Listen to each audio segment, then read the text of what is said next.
He said I lacked vision as he fumbled through the wrong form for $12M disbursement I'd already corrected twice that morning. That was the third time this week the new VP tried to skip federal verification on a wire transfer because it slowed down momentum. Momentum. That word had become a kind of corporate cologne around here, cheap, strong, and trying too hard to cover the stench of incompetence.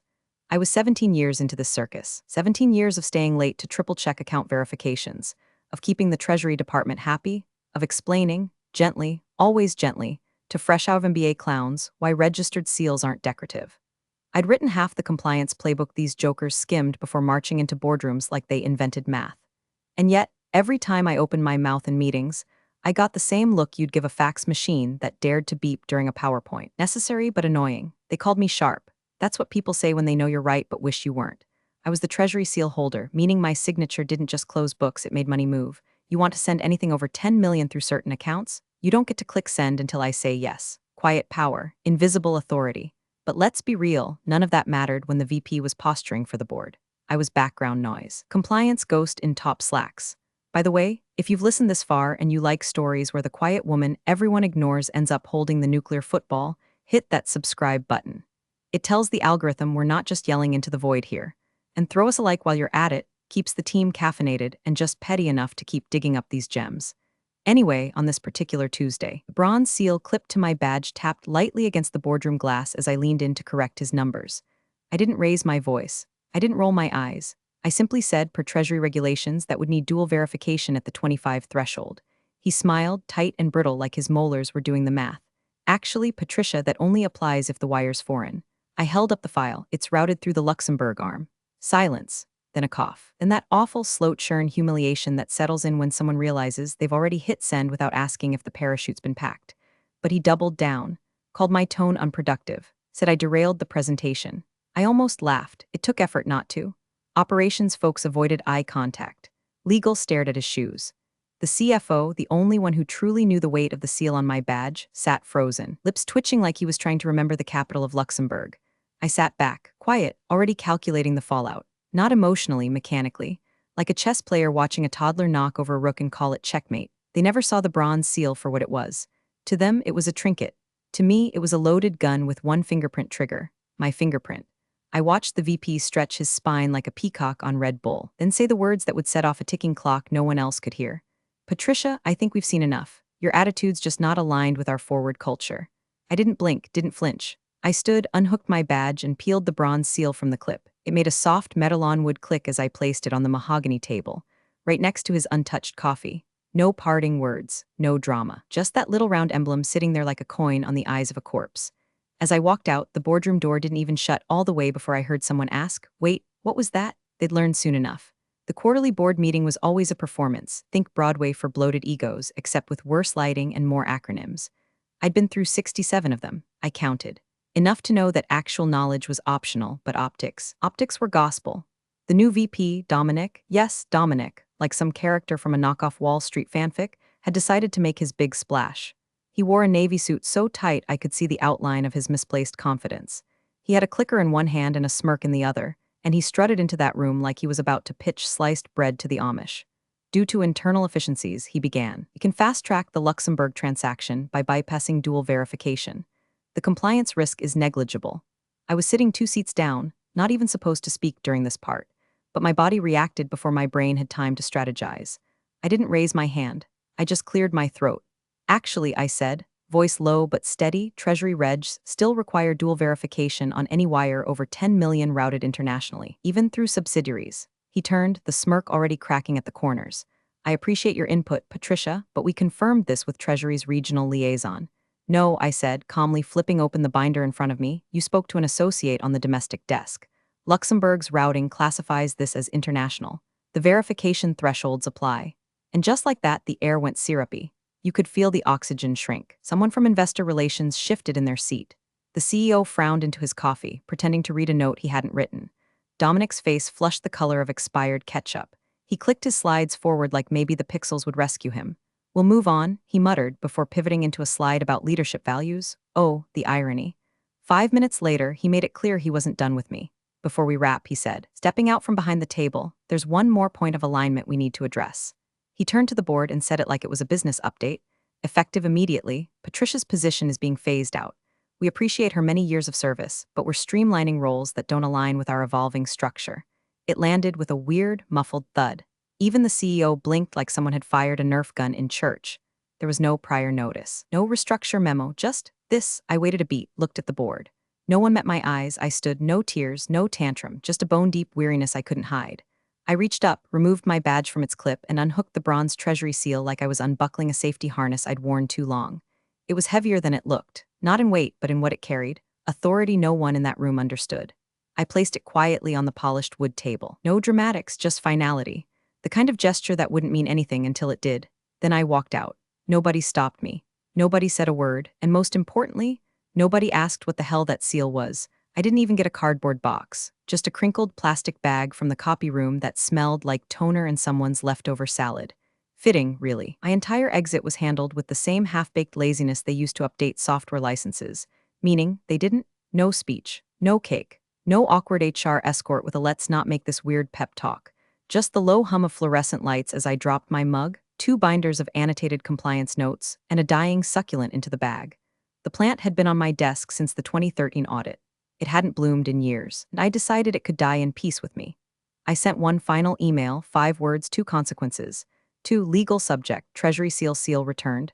Revocation pending, no emoji, no passive-aggressive sign-off, just the procedural reality of what they'd just undone. See, there's a ledger the Treasury Department keeps. Not public, not even internal to most companies. It's part of the Financial Verification Accountability Index, FVI, which, again, no one here had ever bothered to Google. Buried in that index is a list of certified seal holders, by registration number, by company, by date of last confirmation. And now, as of 2:14 p.m., my name had been flagged for deactivation. Normally, that's a straightforward transition. HR notifies the compliance team. The compliance team initiates a reassignment protocol. Treasury gets pinged. They ask for a new designee. Everyone signs a form. All tidy. But guess what happens when you fire the only person who knows that process exists? Exactly nothing. At 2:17 p.m., the Treasury compliance software sent out its standard alert. Seal holder status change unassigned flag. Immediate attention required compliance trigger. 10-day window before revocation, formalized the system bleeped. Somewhere in the back end of the financial controls dashboard, a tiny orange dot appeared next to our company profile. It might as well have been blinking Morse code. You're screwed. But no one saw it. No one looked for it. Because Dominic, in all his aftershave-soaked glory, had already told the board my duties were non-critical. He'd waved off the idea of a transition plan with a smirk and something about moving fast. Her function was mostly clerical, he said, later quoted in the internal Slack chat like he was some oracle of efficiency, reassigning her responsibilities to operations support. By operations support, he meant Kara, the intern who still needed Google to explain the difference between a W-9 and a W-2. I like Kara, honestly, sweet girl. But the only seal she'd ever handled was the one on her college diploma. So the bronze emblem stayed in the boardroom drawer like a forgotten key to a vault no one remembered locking. And behind the scenes, the system just waited 10 days. That's all Treasury gives you before a seal holder status formally expires, and all your upper-tier authorizations go with it. Not a single person in HR clicked the compliance checklist. Not one director bothered to ask if my access had been formally revoked, reassigned, or just orphaned. I could have warned them, could have sent one last Slack message. But what was the point? They didn't want a warning, they wanted momentum. Streamlining. Vision. So I let it all slide into silence. I walked out of that building lighter than I'd felt in years. And in a quiet server in Virginia, a timer began to count down. 3 days after my exit, I sat on my porch with a glass of Merlot and a view of the neighbor's inflatable Halloween display still flopping in the November wind. One skeleton had lost its jaw, the other was tangled in fairy lights. It looked about right, spooky, chaotic, poorly maintained. A perfect metaphor for what was happening back at HQ. I still had access to the public-facing compliance portals. Anyone could check those if they knew what they were looking for. And surprise, nobody there ever had. So I watched from a distance as they staggered toward disaster in heels too high and shoes too shiny. They were prepping for the crown jewel acquisition, $280 million earmarked for locking in a cross-border merger with a Luxembourg-based logistics firm. Press releases were queued up. Internal Slack channels were pinging with champagne emojis and poorly cropped headshots of the soon-to-be-acquired leadership team. And overseeing the financial authorization? Kara, the intern, whose last email to me before I was canned had the subject line, "What's a wire sealing?" Dominic had handed off my duties to her like a used stapler. His exact words, according to my mole in ops, "It's mostly forms and rubber stamps. She can shadow someone and figure it out. Rubber stamps, bless his heart. The Treasury system doesn't shadow well. It doesn't care about your LinkedIn endorsements or your buzzwords about agility. It cares about registration, identity, and documented chain of custody on federal-level financial transactions. $280M wire? That was flagged as requiring a seal holder's signature, plus direct Treasury verification due to a clause in the source country's bilateral oversight treaty. That clause had been part of my original review months ago. I'd left notes. I'd annotated the hell out of it. But now, those notes were in a folder marked Archived Patricia Old. Treasury sent their first automated confirmation ping at 10:46 a.m. on a Thursday. The subject line was friendly enough. Seal holder verification transaction, ID 6718, B. The footer, however, wasn't friendly at all. Response required within 3 business days. Missing verification may result in review or delay. The email sat unread in the shared compliance at inbox, an inbox no one had checked since the senior compliance officer went on paternity leave. Legal was unaware that my physical signature was hard-coded into the notarial documents that would go to Treasury. You don't just swap that out like a cafeteria tray. You file paperwork, you wait, you re-register. All of which, of course, no one did. At 3:12 p.m., Treasury sent a second ping, slightly more firm in tone. Meanwhile, back in the office, Dominic was practicing his speech for the board. Transformative synergy. Global reach. Unlocking scalable integration. He was wearing his blue tie, the one that screamed someone told me this looks powerful, and had the emotional warmth of a parking citation. Legal, for their part, was drafting the final merger doc package. They were still under the impression that the bronze seal would be affixed to the notarial packet by end-of-day Friday. They had no idea the seal had never been reassigned. No one told them. Because the VP thought legal was too cautious and HR had marked my departure as non-impactful. I refreshed the compliance portal and sipped my wine. No seal on record. No reassignment. Status, unassigned. Timer, ticking. Out in the world, the PR team was prepping social media copy. Tweets with hashtags like #nextchapter and #globalvision. The kind of things people post before the plane runs out of fuel over the ocean. I sat back, kicked my feet up on the railing, and let the sunset hit my wine glass like a slow exhale. I hadn't sabotaged anything. But damn if it wasn't nice watching it unravel itself. They'd booked the big conference room, the one with the ridiculous marble table and LED screens so wide you could land a plane on them. There were pastries on silver trays, a PR team staging candids, and enough floral arrangements to suggest either a wedding or a corporate eulogy. Probably both. Dominic looked like he'd slept in a tanning bed and combed his hair with a credit card. Grinning, glowing, pacing like a groom about to marry into wealth he didn't earn. Today's a milestone, he said to the gathered execs, clapping his hands like a camp counselor hyped for arts and crafts. $280 million and a gateway to the global market. The CFO nodded stiffly. Legal murmured something about final verification. The notary arrived. Gray suit, government badge, the demeanor of someone who's seen every brand of BS and is no longer impressed by any of it. He was there to oversee the Treasury approval packet, a process that, until very recently, would have involved me standing at his side, reviewing the authentication form, and affixing the registered seal while he recorded the chain of custody on a federal ledger. But instead, I handed him a manila envelope with the bronze seal already clipped to the corner. Pre-attached like a sticker, like it was a damn coffee loyalty card. The notary stopped moving. He looked down at the seal, tapped it once, then opened the folder. Inside, my signature, still there printed neatly on the verification page. He blinked once, twice, then looked up. Whose signature is this supposed to verify? The room went quiet, not silent, quiet, the kind of thick, a natural stillness that makes you aware of your own breathing, like the air was holding its breath with you. Dominic stepped forward. That's Patricia's. She handled compliance before our restructure. The notary tilted his head slightly as if examining a dead wasp on a windowsill. Is Patricia present? No, Dominic said, trying to keep the grin glued on. She's since moved on. Was the seal reassigned through Treasury? Blank looks. Was a new authorization filed with registry? Now the silence had weight. Actual gravity. The notary set the folder down like it was radioactive. Then he pulled out a tablet, tapped a few lines, and read aloud, per 12 U.S. Code Section 1833, Federal verification of financial seals requires either the registered holder to be present or a notarized revocation with a new registered designee on file with Treasury. He turned the screen to face the room. Seal status, unassigned. No one spoke. I imagined someone's espresso machine whirring in the break room like a confused robot trying to save the moment. The CFO finally broke the silence. Can we still process the transfer today? The notary didn't laugh. He didn't even blink. Not unless you'd like to risk a federal audit and possible criminal inquiry into fraudulent verification. Legal dropped their pen. Literally.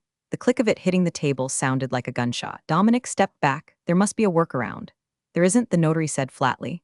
And frankly, your use of a detached seal on a packet without holder presence or registry update borders on procedural negligence. Somewhere, someone started to sweat audibly. He gathered the papers. This transfer is frozen pending Treasury compliance revalidation. You'll need to file for seal reassignment and wait for a new authorization window. That process takes weeks. Dominic looked around the room like someone had played a prank on him. But there were no smiles now, no smirks. Just a slowly dawning awareness that they hadn't just fumbled the ball, they'd run it backwards into their own end zone and set fire to the field. And that's when the panic finally started to surface, not loud or dramatic, but quiet like gas leaking under a door. The seal was real. The holder was gone, and the wire was dead. The room unraveled in slow motion. No one ran, no one screamed. But you could see it in the micro expressions, the way the CFO's jaw tensed like he was clenching down on a scream, the way the general counsel suddenly remembered he had to blink, the way someone in investor relations started typing furiously under the table like a hostage trying to signal help. "Okay," said the compliance director, rifling through a folder labeled Active Registrations Finance. Let's just verify the backup designy." Pages flapped. More pages, then a pause. His hand stopped on a line that hadn't changed in nearly a decade. Seal holder, Patricia Ellery status. Active certified last review date, 03/22. He didn't say anything. Just held it there like maybe if he stared long enough it would magically update itself. Legal leaned in. "Did no one process a revocation form?" "No one told us to." Compliance muttered, voice wobbling now. "We thought HR was handling the offboarding protocol." All eyes slowly slid to Dominic. He tried to smirk. Failed, tried again. "The responsibilities were transitioned internally," he said, like that sentence could be stapled to a subpoena and still hold weight. The notary, who had seen this exact corporate tap dance more times than he'd probably seen his kids, leaned back in his chair. "That's not how Treasury compliance works," he said, no emotion, no emphasis, just the deadly calm of a man with federal training and zero patience for bluffing execs. Dominic stood straighter, as if height might suddenly replace facts. "We reassigned Patricia's duties to our operations lead." "Did you file Form TRV04? The notary asked. Dominic blinked. "The what?" "Treasury revocation and verification update." "Without it, any signatures from your organization on high-level transactions are null until a registered seal holder is validated. That's what the bronze emblem is for. It's not a decoration. It's a federal binding instrument." Silence again. The compliance director spun his laptop around. "We still show Patricia's digital credentials as active. No revocation timestamp. No reassignment. And the seal serial is linked to her personal registry." Notary just raised one eyebrow and shrugged slightly. "Then what you tried to execute today is void." Legal suddenly stood, one hand on their head. "Oh my God, this entire transaction packet is non-compliant." Dominic tried one more time, but the seal was physically present. That has to count for something. The notary was done playing. "Sir," he said, "if I handcuffed myself to a fire truck, it doesn't make me a firefighter. Possession of the object doesn't make you the holder. The registry does, the law does." That was when the panic stopped being subtle. One of the investors on the call spoke up, their face frozen on screen like someone had poured cold water down their back. "You're telling me we just publicly announced a $280 million deal that's now legally dead?" The general counsel sat down hard. "If anyone files a complaint with Treasury, this opens us to sanctions, federal penalties, potential investor fraud if we can't deliver the asset." Dominic looked around the room as if someone might still volunteer a parachute. No one moved, no one had one. And then, softly, someone from the corner said what everyone already knew. "This isn't just a mistake." They all looked up. "It's negligence. Willful, documented." And at the center of it, like a ghost they didn't realize they'd pissed off, was my name, still printed on every form, still tethered to every protocol, still holding the only key they never bothered to copy. I hadn't burned the bridge. They walked across it with their eyes closed, and now it was gone. My phone buzzed at 6:17 p.m. that evening with a number I hadn't seen in years. Area code from DC, last 4 digits oddly familiar. A board member, one of the quieter ones, the kind who sits with crossed arms and eyes that track everything but say nothing. He didn't leave a voicemail, just hung up after 3 rings like his shame had kicked in halfway through the risk. I didn't call back. At 6:21, a second buzz. Email this time, subject line, checking in. The body was blank except for his initials. I archived it without reading the rest. I already knew what he wanted. He wasn't reaching out to apologize. He was hoping to borrow a parachute from the woman they'd tossed off the plane mid-flight. By morning, the ripples had turned tidal. The compliance rumor mill, quiet, deadly, and always plugged in, had begun to murmur. "You hear about Dominion Systems? They tried to push through a Treasury class acquisition without a verified seal. No holder on file. Word is, the notary froze the wire. Nothing moves faster than fear in finance. Not even greed." By noon, I was sitting at my kitchen table, sipping black coffee and watching an email from one of the firm's largest institutional investors hit the wire. Following internal review, we are temporarily suspending our involvement pending clarification on Treasury compliance standing. In lawyer speak, that's a full-body flinch. That's money pulling away, eyes darting to the exits. Another alert came in, a 10% dip in after-hours trading. They hadn't told the markets. Of course they hadn't. Because to do that, you'd have to admit you fired the only person authorized to hold the damn keys. Around 2:30, I received a package, no sender listed. Inside, a sealed envelope, heavy cardstock, ivory white. Handwritten on the front, "We value integrity." Inside, a simple note, "Patricia, we've followed your career for years. When you're ready, we'd like to talk. The position is yours if you want it. And yes, we'll cover the registry transfer. No fluff, no flattery, just quiet, informed respect. The kind you only earn after 17 years of showing up, speaking carefully, and carrying weight others pretend doesn't exist." I folded the note in half, set it on the table next to the bronze seal now registered, quietly and legally to my name under my new business address. They thought removing the seal ended my role. What they didn't understand was that the seal was the role. The system didn't care what your job title said. It only cared what the ledger showed. And in that ledger, I was still the name that made money move. Meanwhile, back at the office, situation had turned into a slow corporate collapse. The lawyer, poor man, was sweating through his fourth meeting in 2 days, walking investors through why a signature no longer valid had been affixed to a federal transaction packet. He looked like someone trying to defuse a bomb with IKEA instructions and a dull spoon. Every call ended with the same question: can it be fixed? Every answer wavered. We're evaluating options. But everyone knew what that meant. They had one option, one person, and they'd walked her out with a plastic bag and an intern for backup. I didn't raise my voice, didn't post anything.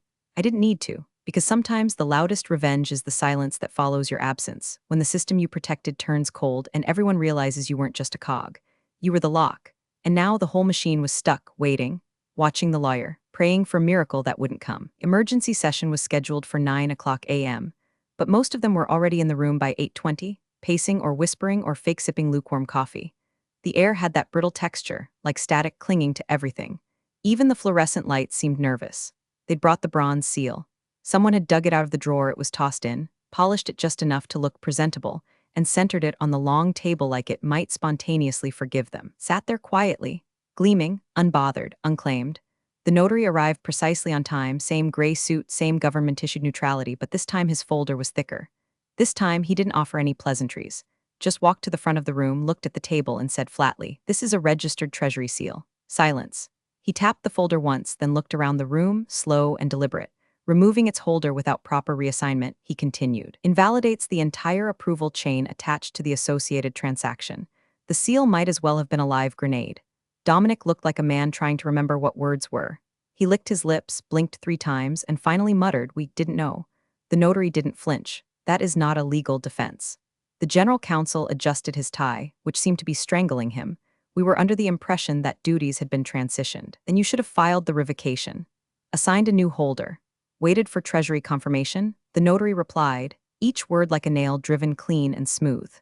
"Instead, you submitted a federal-level transaction packet bearing the signature of someone no longer employed, using a seal that, per federal registry, is now invalid." He turned a page, held it up. "Status as of today, seal ID 880-4E, revoked holder transferred new registration. Patricia Ellery certified under alternate corporate entity as of November 3rd. You could feel the temperature drop. One of the investors, an older gentleman who'd been silent through most of the debacle, finally spoke, voice low and deliberate. "This alone," he said, nodding toward the seal, "could trigger a federal investigation." A pause, falsified authorization, misuse of seal property, attempted execution of an unverified wire. Nobody breathed. Dominic tried to pivot. "We believed we had operational latitude. You believed wrong," the notary interrupted, with just enough ice to slice open the illusion. "And now you've placed your entire firm in violation of federal financial code." The CFO coughed, then whispered something to Legal. Legal shook his head. The movement was tiny, almost apologetic, equivalent of shrugging while watching your own house burn down.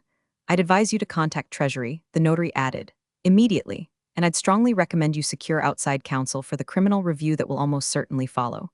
Someone in investor relations quietly stood and walked out, phone pressed to their ear. Another pulled out a packet, likely the acquisition documents, and slid them away from the center of the table like they were contaminated. The CEO, who had remained weirdly quiet until now, finally leaned forward. "What do we need to do to make this right?" he asked. The notary didn't even look at him. "You'd need to reassign the seal, file for reauthorization, have the new holder verified through Treasury's compliance division. Then and only then could you submit a new transaction packet. Timeline, the CEO asked. Best case scenario, the notary replied, 3 to 6 weeks. And just like that, $280 million deal, 3 years in the making, tied to bonuses, projections, expansion plans, stock price promises, evaporated. There was no yelling, no dramatic monologues, just the quiet, crushing realization that they'd built a castle on a foundation they didn't understand. And then removed the only woman who did. The bluff was over. The seal was back on the table, but the hands that made it matter were gone. The final Treasury notice came at 10:07 a.m. Eastern, subject line cold and clinical, seal status, revoked, holder transitioned. Reauthorization required, no exclamation points, no explanation, just the digital equivalent of a closed vault door. That email alone killed the deal. Every investor watching from a distance pulled back like they'd seen blood in the water. Phones went quiet. Scheduled interviews were canceled. Hedge fund that had promised bridge financing issued a terse statement about risk posture reevaluation. Their legal team wouldn't even take a call. By 11:30, the board gathered, this time without Dominic. He'd already been pulled into a closed-door meeting after the notary left. No one was sure what was said, but someone from HR was seen boxing up his desk before lunch. When he finally emerged, he looked smaller. He didn't carry anything, just walked out alone, a tight folder clutched under one arm, probably his NDA. The vote was unanimous, not because the board had suddenly grown a conscience, but because they had no choice. You can't bluff your way through federal protocol, not when the system has receipts. And mine were still stamped in the registry, still locked behind encrypted verification, still tethered to my name like a ghost in the machine. My name, still on every form, still embedded in every chain of authorization. Untouched, undeniable. At 1:02 p.m., I received a third call from legal. I let it ring. The assistant let it ring. Everyone let it ring, because there was nothing to say anymore. They weren't calling to apologize. They were calling to see if I'd come save them from a fire they swore they'd never start. Instead, I sat in my new office, surrounded by walls that didn't echo with other people's decisions. Fresh bronze seal sat on my desk, registered under a new firm. A smarter one, a quieter one. My name was already in their system, logged, certified, live. The offer from the competitor had come with a bonus, freedom. I was no longer invisible. No longer the woman in the corner correcting billion-dollar mistakes while children played CEO. This office smelled like cedar, not desperation. The blinds worked. The coffee was strong. And the team, they asked before assuming. My new assistant Lacey knocked gently and stepped in with a soft smile. Patricia, I looked up from the Treasury compliance dashboard. Yeah, they're asking to speak with you. I sipped my tea, paused, then nodded once. They already did, and I ended the call. No drama, no gloating, just finality. Because the system was never broken. It was built to protect the quiet people.